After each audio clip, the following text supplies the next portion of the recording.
Everyone, I'm Adina. I'm an environmental psychology researcher and consultant, and I'm going to share with you today how curiosity can help us build more meaningful relationships. We live in a digital world, and in a digital world, the amount of connections that we have has increased a lot. However, the number of truly meaningful connections, I feel, has decreased a bit.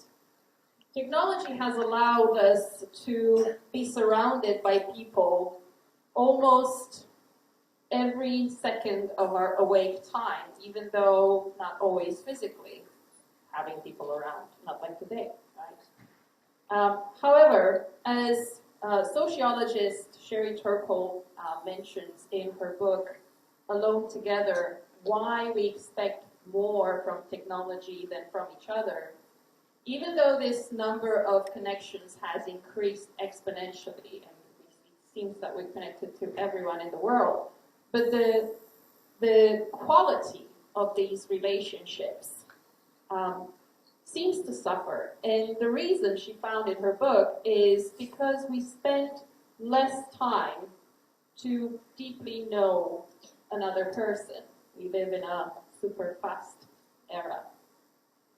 So today I'm going to share with you how I think curiosity can help us reverse that trend, because hopefully, I'm sure that a lot of you felt that with the decrease in quality of relationships, your happiness and well-being has received a bit of a hit. So hopefully, I will be able to support you in reversing that trend. From an environmental psychology perspective, we are living in systems where interacting environmental elements are influencing our behavior, our moods, our perceptions. However, these environmental elements are influencing different people in different ways, depending on where we are from, the life experiences that we've had, which makes it easy to explain why it's so hard to get different people to agree on various issues. Because all these experiences that we've had have shaped our understanding, our perception, our personalities, and how we understand what other people say and do. In other words, when you're talking to someone, you're literally speaking to everything they've experienced from birth until present time. And it's different for different people, and that goes beyond nationality. But what is important to remember is that each of us is the center of our own environment. What that means is that other people are elements in our environments, but it also means that we are elements in other people's environments. This also means that any influence, either positive or negative, is mutual. You influence me, I influence you. In other words, the action-reaction principle in physics is very applicable to human relationships as well. So today I'm going to share some stories, some situations in which curiosity has helped me create more meaningful relationships. Hopefully, I will inspire you to be curious about your relationships as well, as soon as, not even after you get out of this room, but within this room, with the people around you. First, I would like to share how curiosity can help build more meaningful relationships in a cross-cultural context. How many times have you been in a situation, either in China or elsewhere, where you met where you met new people, and the first question you've asked or been asked was, "Where are you from?" It sounds like a harmless question, but actually it is conducing to further boxing and labeling. At the same time, it strengthens some nationality-related biases that sometimes you don't even know you have, or you're not even aware that you have. Of course, in a politically unstable world, this question can also trigger unnecessary awkward situations or conflicts. So as the center of my own environment, I became curious about what will happen if I change this action. Every time I would get asked where I am from, just to change my answer to, I am a global citizen without nationality. So I just wanted to see what will happen. I remember one answer I got was, what do you need to be a person without nationality? What do you need to do? It was really, really funny to see that the person really took my answer literally. But I continued the conversation, and I said that the only thing you need to do is to consider yourself as being one. He continued the conversation, saying that he perceives himself as being an alien. So the conversation continued beyond any nationality-related labels. So by choosing to be curious about what will happen if I change a default answer that we give, I allowed for the creation of a more meaningful and inclusive relationship beyond any potential nationality-related labels or potential stereotypes.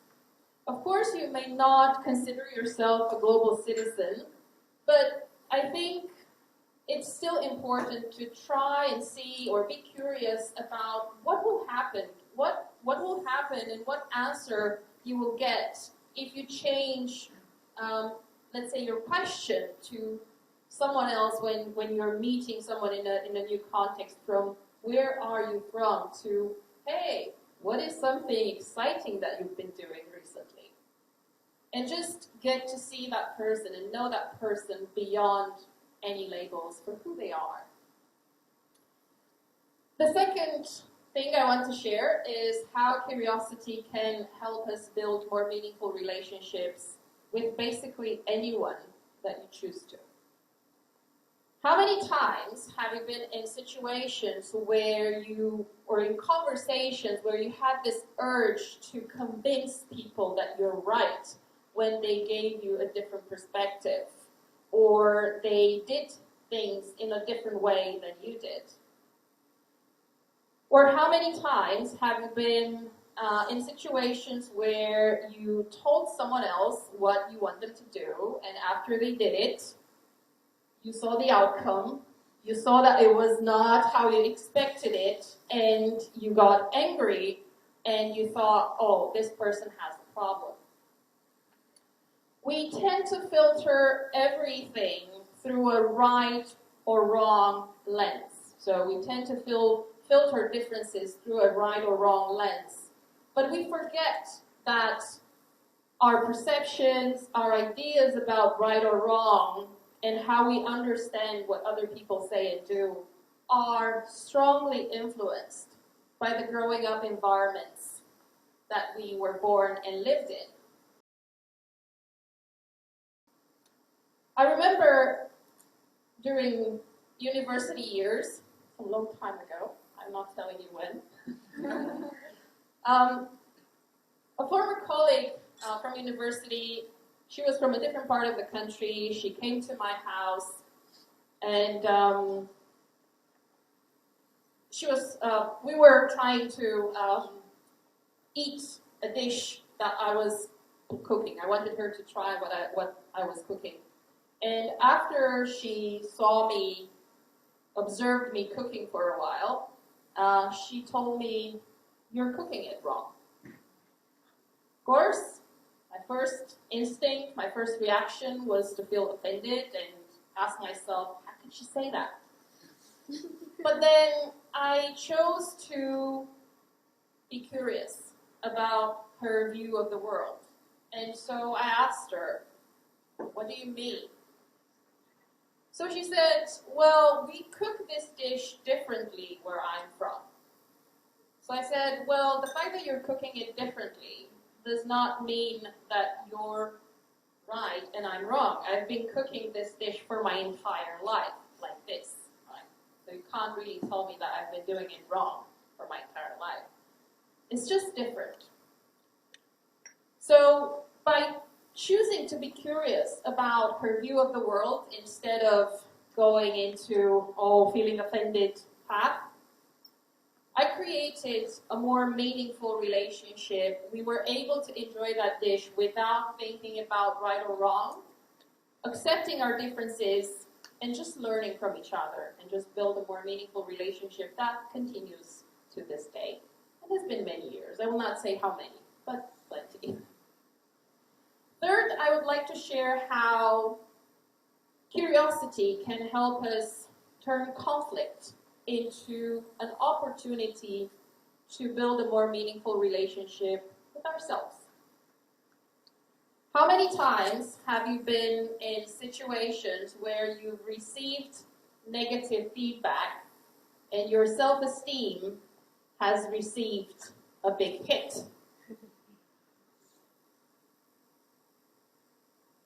Very often we tend to look at negative feedback with this, how could they say that? How could they be so rude? We put on this ego. Our first instinct is to go into an ego mode and think, what a bad person. But we rarely look at these situations from an action-reaction perspective, right? So next time you're in a conflicting situation, maybe you can ask yourself, why did this person say what they say? Why did what they say make me feel uncomfortable? What is it that what they say triggered in me? Last year, I had the opportunity to turn my ego into curiosity when my business partner and life partner at that time decided to leave, telling a friend that he feels I am too self-centered. Of course, when that friend told me, my first instinct was to go into ego mode and think, how could he say that and feel hurt?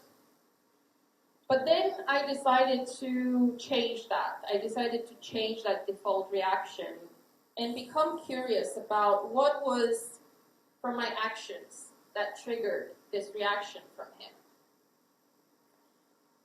And by asking myself this question, I realized what was a common problem in all my previous relationships.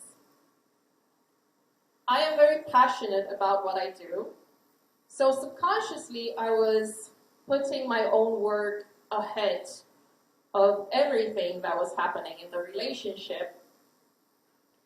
And subconsciously I was expecting the other person to give me something that I was not willing to give, unconditional support for what I do. So of course, without even realizing, when I wouldn't get that support I wanted, arguments would start and breakup was not very far away. So by asking questions, by choosing curiosity instead of blame and thinking, he's such an insensitive person, he doesn't deserve me, just like a lot of self-help books and quotes are promoting out there.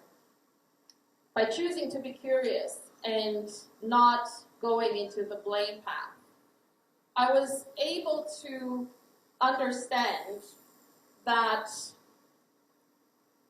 it's not necessarily that he was rude.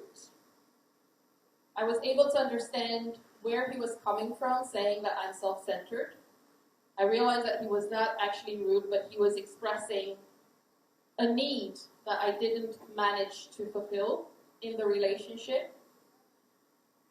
Curiosity also allowed me to break a pattern that I was repeating without even realizing, and made me understand that if I really want that support in the romantic relationship that I want, I need to be willing to give it as well.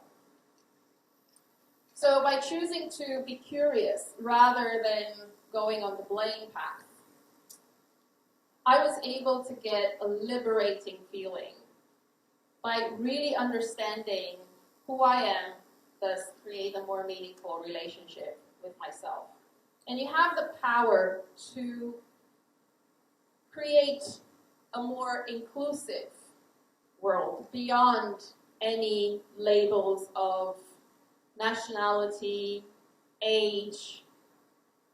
And you're also going to be able to understand the other person at a deeper level, beyond this, oh, that person is rude, that person is how, and how. We all love these self-development, self-help quotes, you're the best, you're enough, surround yourself with positive people.